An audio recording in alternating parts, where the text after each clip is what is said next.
દેવભૂમિ દ્વારકા જિલ્લાનું ઓખા મંડળનું એક એવું ગામ કે જે રીંગણાના કારણે ગામે ગામ વખણાય છે.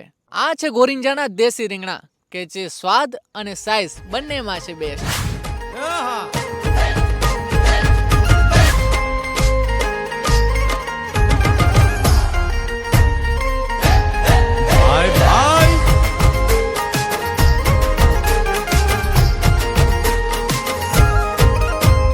આ રીંગણા છે એની ખાસિયત શું છે?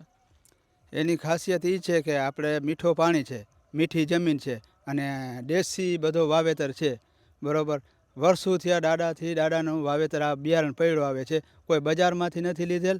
અને પહેલાંથી હું દાદા લીધા હતા. બરાબર, પછી પહેલાંથી એ જ બિયારણ પડ્યું આવે છે, દેશી જ. આપણે હાઇબ્રિડ બિયારણ હોય એનો સ્વાદ અલગ છે ને આ દેશી બિયારણ છે એનો સ્વાદ અલગ છે. ને આપણી ઓખાની રણભૂમિ એવી છે કે બધી મીઠી જ છે. બરાબર, પાણી એનું મીઠો અને બધો ઉત્પાદન એ બધો મીઠો. ઘણા બધા લોકો છે કે જે દ્વારકા હાઈવે પરથી પસાર થતા હોય છે અને ગોરિંજા ગામે આવે